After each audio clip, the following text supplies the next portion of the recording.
concupiscence is a very important term in Christian theology, but it's also a grounding philosophical concept in our Western tradition. It comes from Latin, the term, from concupiscere or concupiscentia, the noun, and it indicates to desire, but the prefix com, C-O-M, at the beginning of the term indicates intensity, strength. So the verb means to desire intensely or strongly. So generally speaking, the term indicates our attraction, our desire for the good in our lives. And even before the Latin etymology, the concept embodied in this term goes back to Greek philosophy. You may remember Plato's famous chariot allegory in the dialogue called Phaedrus, in which he portrays this picture of a charioteer who drives a chariot which is pulled by two horses with the wings, by winged horses.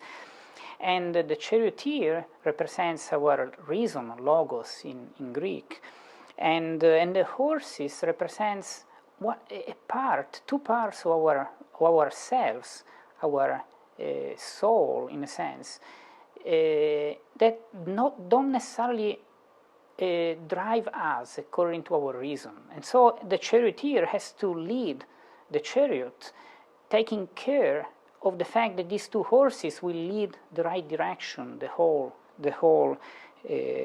chariot.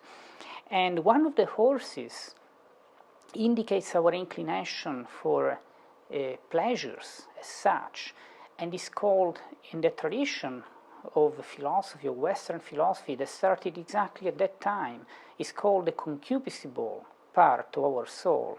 And the other horse represents another part of our inclination to things, which is a part that makes us angry when we face obstacles in moral life, or when we face pains or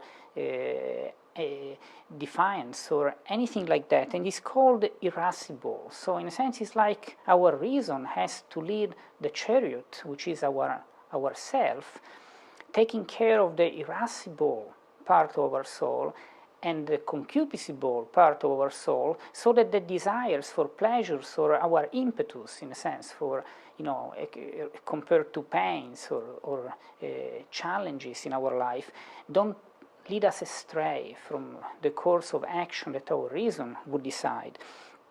And these two horses, in a sense, represent the part of our soul, the parts of our soul which are without the logos, without the reason, not irrational, because nature is never irrational, but they don't have the reason as an intrinsic principle. So they're supposed to be led by reason from the outside somehow. So we have the charioteer who embodies the essence of reason, the essence of the logos, which is the rule of our action. So in a sense, our reason has to find the right rule to decide what to do here and now in moral life, and this rule somehow has to lead the two horses, which don't have the rule in themselves, they don't have the logos. They are without the logos, but they should share somehow the lead of the charioteer in their course of action. Aristotle does exactly the same thing. So this is not something that is only proper to Plato, even though in Plato there is also this nuance that the two horses represent our bodily nature as such, which somehow in Plato's dualism is a negative thing. So body somehow is bad, is what leads us to do something that we wouldn't do if we were just a rational being, in essence. So for Plato, ideally we should separate from the body to be what we really are supposed to be. But the scheme, the outline is exactly the same. Moral life is about somehow taking care of an animal part of our selves that may lead us somewhere else compared to where our reason would lead our action. And Aristotle does the same thing, and he uses exactly these terms. He says that we have two main parts in our soul. One with the logos, logon ekon in Greek, and one without the logos, without the reason, allogon. With A at the beginning, alpha in Greek, indicates privation. So it means that there is a part without logos and not irrational. Again, I mean, irrational is a term we should forget in philosophical language in these contexts. And is the one without logos and the one with logos. And Aristotle is more analytic in this explanation of the human soul.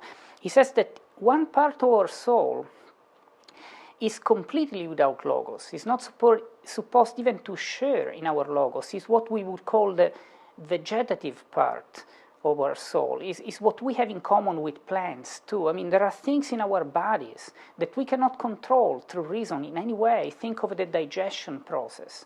It's something that our bodies do. We do, right? We are our bodies, right? So, but there is no way in which we can control anything related to digestion, to the way we grow into an adult being from being a baby. I mean, there are things we cannot control through reason. But then there is another part of our soul that doesn't have the logos, but should the logos always reason? Keep that in mind. I like to use logos in Greek. So there is one part of our soul which does not have the logos, the reason, but is supposed to share in the logos. Aristotle says, as the son would obey to his father. So he's supposed to be obedient. So he's supposed to participate in the logos somehow. And this part of the soul is the part that desires. It's the part in which that makes us inclined to things. The other parts with the logos possesses the logos as an intrinsic principle, and so it includes everything related to our intellect, but also everything related to our reasoning. So Aristotle would put our prudence as the virtue of our intellect in action somehow, in this part of the soul with logos, because it calculates the action to do somehow.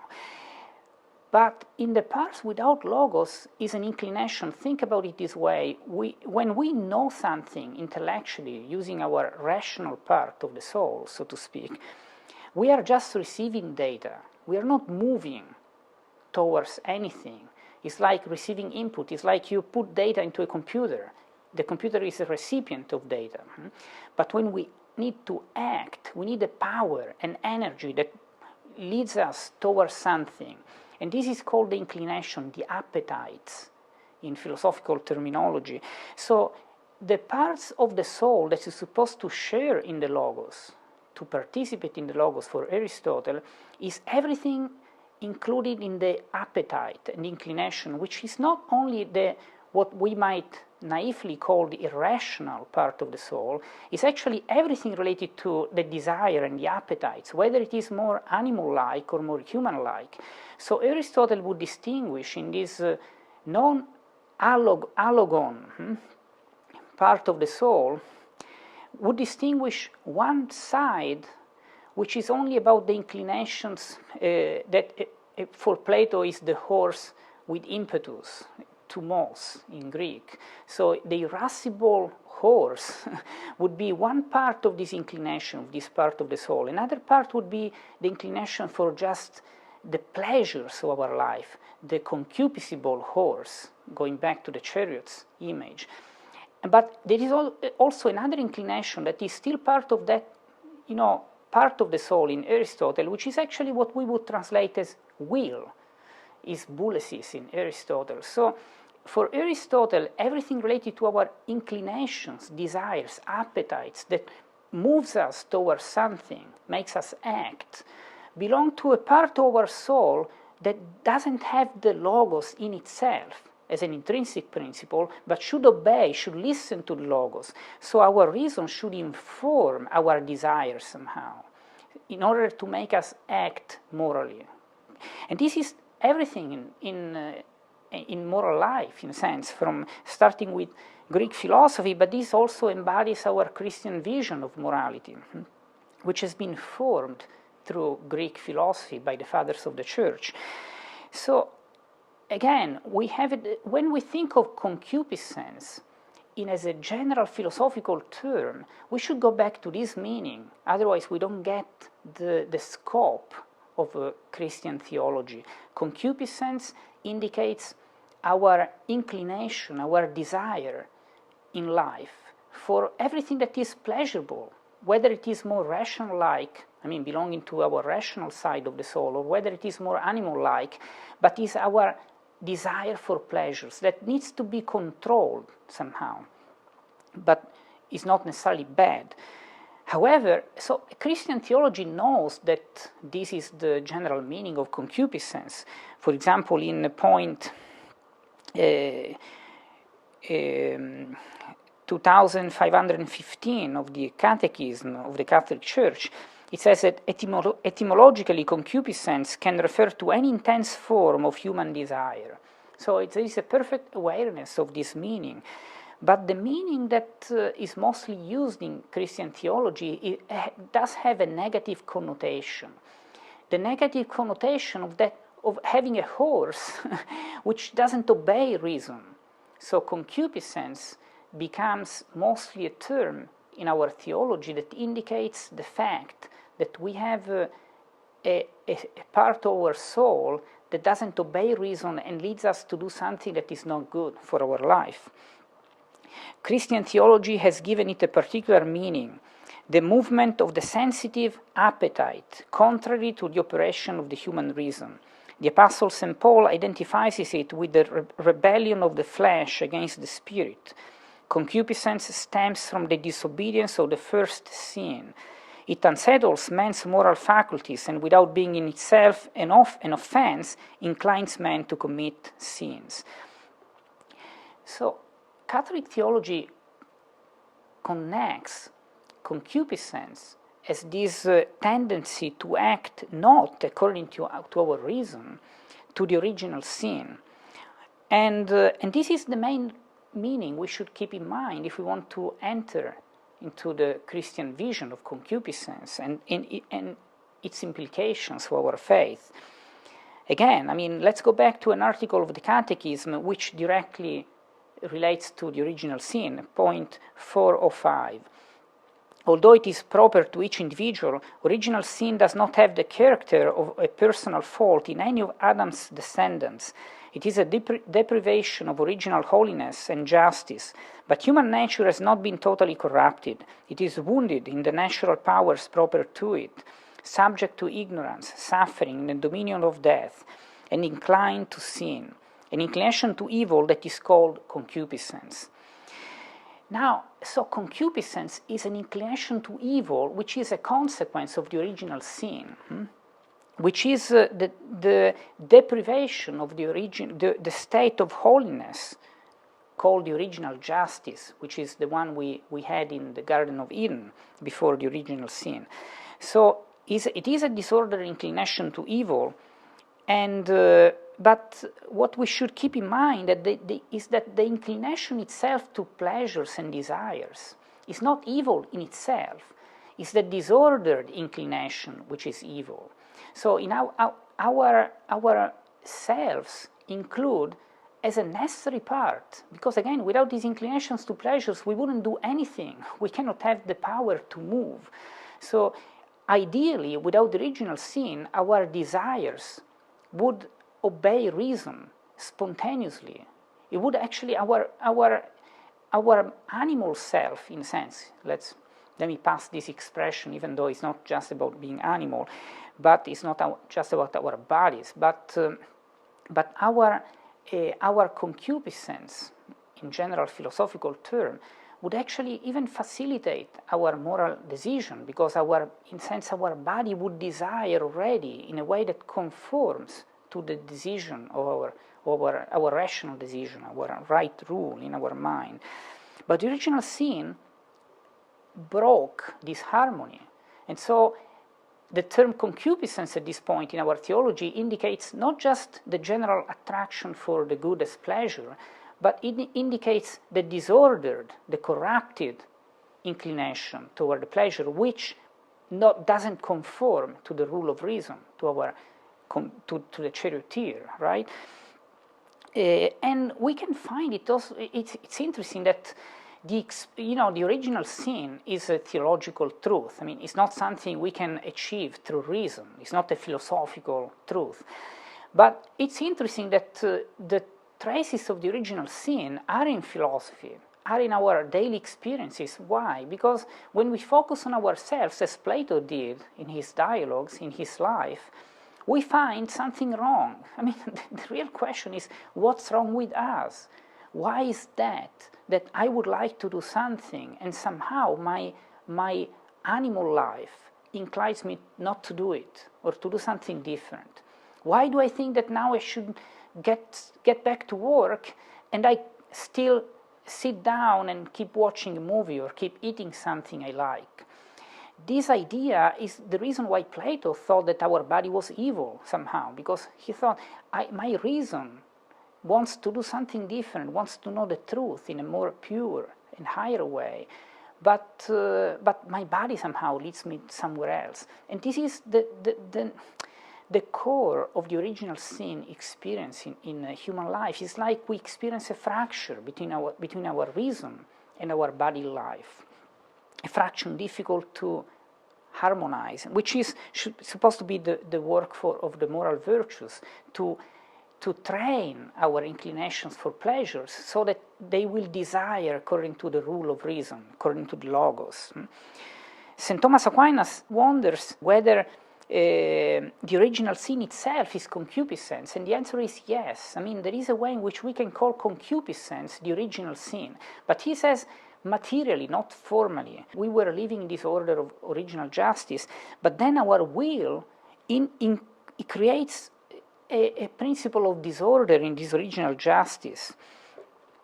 And so because of our will, all the other powers of our soul become inordinate, not ordinate anymore. Accordingly, the privation of original justice, whereby the will was made subject to God, is the formal element in the original sin, while every other disorder of the soul's powers is a kind of material element in respect of original sin. Now the inordinateness of the other powers of the soul consists chiefly in their turning inordinately to mutable good, which inordinateness may be called by the general name of concupiscence. Hence original sin is concupiscence materially, but privation of original justice formally.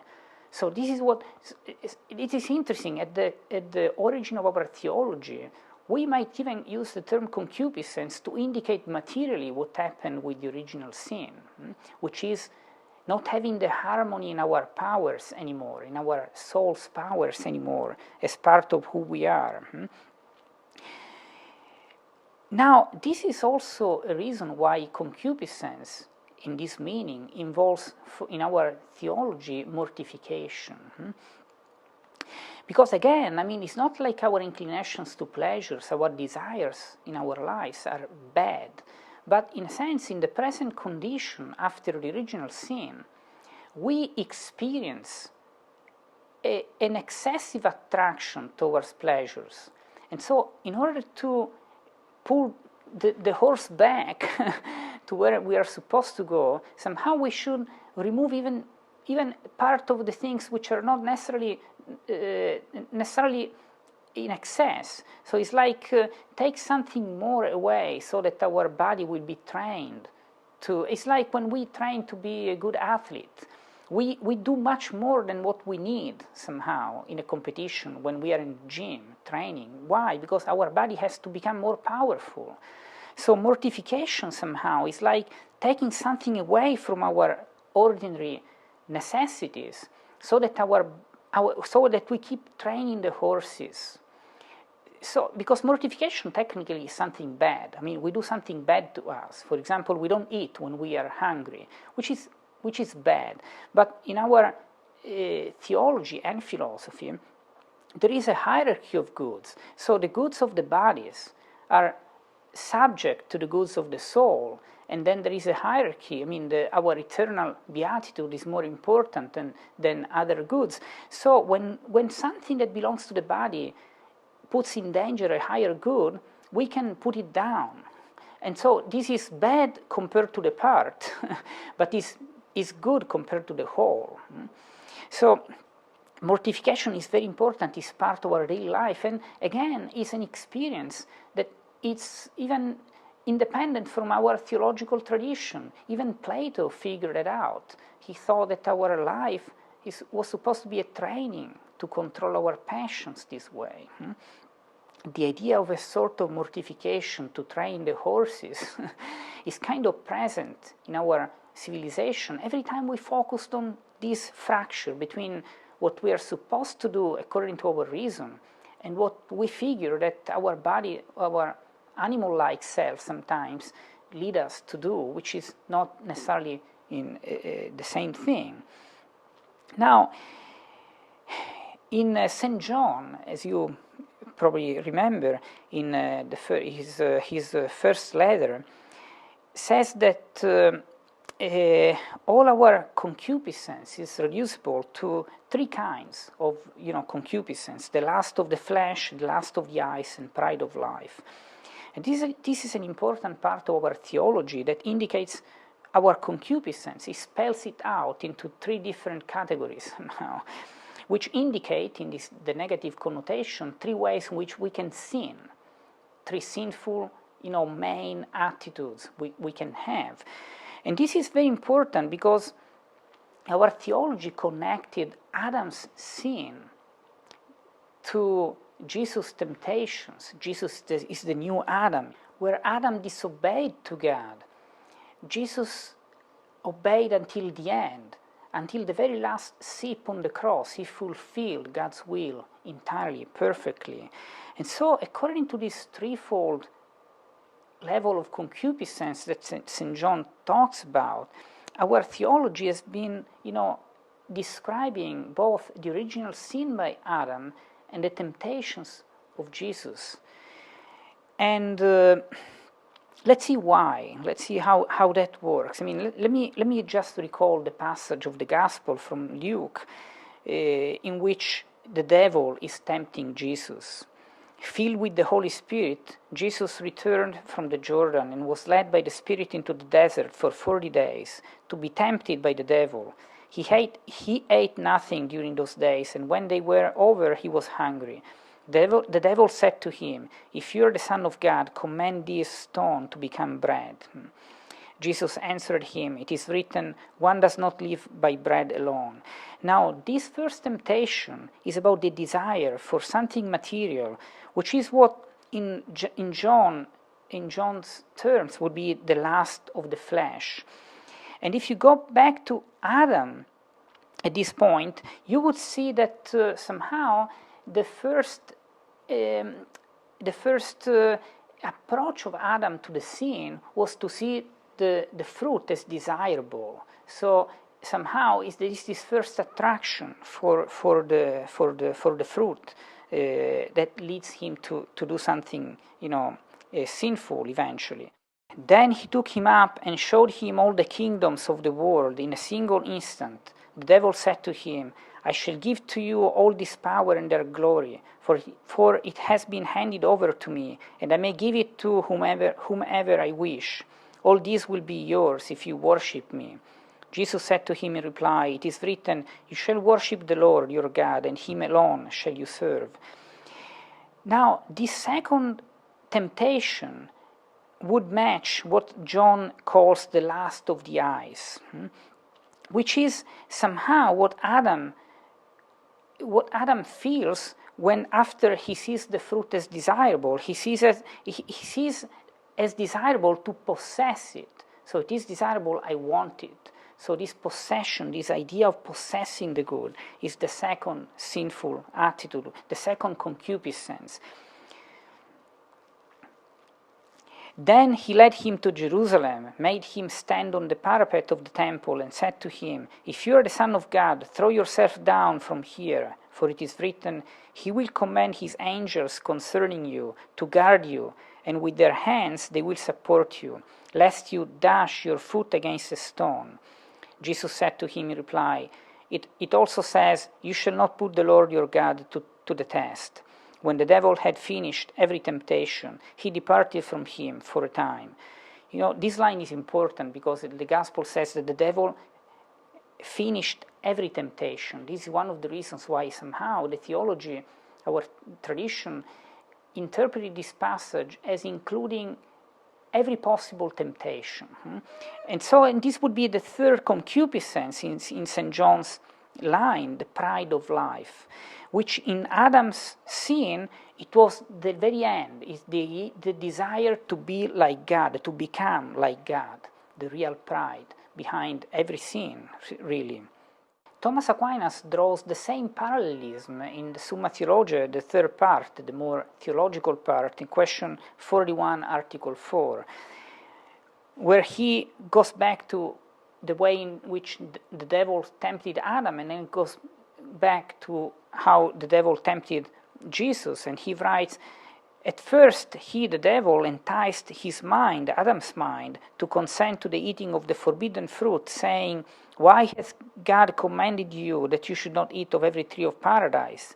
Secondly, he tempted him to vainglory by saying, your eyes shall be opened.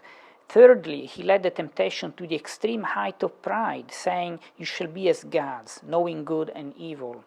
This same order did he observe in tempting Christ, for at first he tempted him to that which men desire, however spiritual they may be, namely the support of the corporeal nature by food. Secondly, he advanced to the matter in which spiritual men are sometimes found wanting, inasmuch as they do certain things for show which pertains to vainglory. Thirdly, he led the temptation on to that in which no spiritual man, but only carnal men have a part, namely the to desire worldly riches and fame to the extent of holding God in contempt. And so in the first two temptations he said, if thou be the Son of God, but not in the third, which is inapplicable to spiritual men, who are sons of God by adoption, whereas it does apply to the two preceding temptations.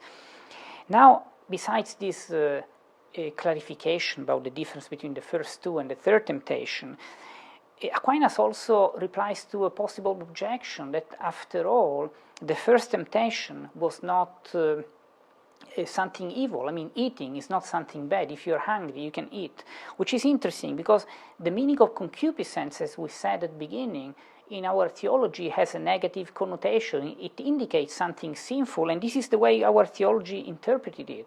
So when we focus on concupiscence as a sinful attitude, it has to be something that doesn't conform to reason. So it's not just the idea that I desire to eat, of course, that wouldn't be sinful. But says Aquinas, is the way in which we desire to eat. After all, the devil was tempting Jesus somehow to show off, to eat out of a miracle where the miracle was not necessary. In other cases, Jesus had to perform miracles while multiplying the bread and the fish, but in this case it was not necessary at all, and it would be out of the temptation of the devil. So Adam too, when he saw the fruit as desirable, it was already a temptation of doing something that he was not supposed to do, because God had given him this command, don't eat out of that fruit. So in a sense, his perfect desire would be to desire according to God's command. So in a sense, when Adam starts seeing the fruit as desirable, it's not just like saying that he was hungry. No, it was the first act that would lead to sin. So sinful itself, the first concupiscence. Now, the meaning of the threefold concupiscence is somehow embodied or summarized or included in our faith in the 9th and the 10th commandments. The Catechism about the 9th commandment reminds us these key biblical passages. You shall not covet your neighbor's house. You shall not covet your neighbor's wife, or his manservant, or his maidservant, or his ox, or his ass, or anything that is your neighbor's. Everyone who looks at a woman lustfully has already committed adultery with her in his heart. Now, the 9th commandment, says the Catechism, warns against lust or carnal concupiscence. So somehow it's the first of the concupiscences as divided by St. John, as identified by St. John. And the 9th commandment indicates the perfection the rationale, the positive rationale of the ninth commandment matches the perfection of the beatitude of the pure of heart. So the purity of heart will enable us to see God, and so if we overcome this concupiscence, we become pure of heart and we see God. We see God because we see the truth of this harmony and holiness in our lives. So already in this earth somehow, this concupiscence makes us blind to what is really good and beautiful in our lives. It's interesting that all the invitations that the Catechism does are about living the virtue of temperance and the virtues related to temperance. You would remember that temperance is one of the four cardinal virtues. And in the four cardinal virtues is the virtue that in particular makes us perfect in the way in which we desire according to pleasures. So it's exactly the perfection of our part of the soul that appetites desires that should be informed by our reason. So let's put it this way. Temperance is like the perfect virtue of the concupiscible horse in Plato's chariot. So if we live out temperance, that horse in the chariot would lead us exactly where our reason wants to go. So this is what temperance does. So obviously, temperance is the virtue that fixes the concupiscence in the negative sense. So it fixes our sinful attitude behind concupiscence, and all the virtues that the Catechism highlights about the ninth commandment are virtues which relate to the cardinal virtue of temperance, like chastity and modesty and patience and decency, discretion. These are all virtues which are temperance-like virtues. And the reason at this point it should be obvious, right? Because what we need to do to control concupiscence is to control that horse, the concupiscible horse, and to make it desire according to our reason, to the control of the charioteer. And the Ten Commandments is, you would remember, even here, let me read the way in which the Catechism reminds us the biblical foundation. You shall not covet anything that is your neighbor's. You shall not desire your neighbor's house, his field, or his manservant, or his maidservant, or his ox, or his ass, or anything that is your neighbor's. So they are clearly connected because these are the two commandments of desire. These are about desires. They remind us that we can commit sin given our rational nature, also without external actions, because being morally good means to desire correctly, to want the right things. So sometimes we might not do them because of external factors, but our hearts would make us good or evil inside. So there are two commandments which invite us to focus on what we have inside. And of course, if we fix correctly everything we have inside, everything else will flow correctly. So clearly concupiscence grounds also all the sins that are prohibited by the other commandments. But these two in particular want us to focus on being really nuanced in our interior life. And that the Catechism about the Ten Commandments clarifies this point, that these two commandments in a sense control all the other precepts of the law from this viewpoint of the concupiscence. So it says that the 10th commandment concerns the intentions of the heart. With the 9th, it summarizes all the precepts of the law. Let me read this other part of point 2534. The 10th commandment unfolds and completes the 9th, which is concerned with concupiscence of the flesh. It forbids coveting the goods of another as the root of theft, robbery, and fraud, which the 7th commandment forbids. Lust of the eyes leads to the violence and injustice forbidden by the 5th commandment. Avarice, like fornication, originates in the idolatry prohibited by the first 3 prescriptions of the law. And this is the conclusion I already mentioned. The 10th commandment concerns the intentions of the heart. With the 9th, it summarizes all the precepts of the law. So let's go back to this meaning of concupiscence. At this point, we know that concupiscence, philosophically speaking, doesn't have necessarily a bad connotation, a negative connotation. It indicates our soul insofar as it desires pleasures, which is a good thing. This desire grounds our actions. So everything we do is about some desires, even the desire of being a very helpful and successful priest or attorney or manager is a desire, right? So it grounds our action. There is no action without desires. But our horse, that part of our selves which desires, doesn't necessarily desire according to reason. And the original sin broke the harmony. So at this point we have this part of our soul which inclines us, because of the sin, in a direction that doesn't necessarily match our reason, the control of our reason. And being morally good means to act according to the truth that we understand, which is what morality is about.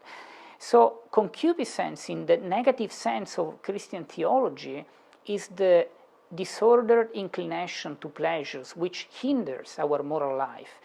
And the 9th and the 10th commandments in particular invite us to focus on our interior life and to be sure that we desire correctly, and they make it clear that we might commit a sin already at the level of desire. And of course, if we don't restrain these desires, we would commit sins also that match all the other, sins prohibited by the other commandments. So in a sense, from this viewpoint, the 9th and the 10th works before we, hopefully, the positive rationale of the 9th and the 10th help us not to commit any other sin, including the other commandments.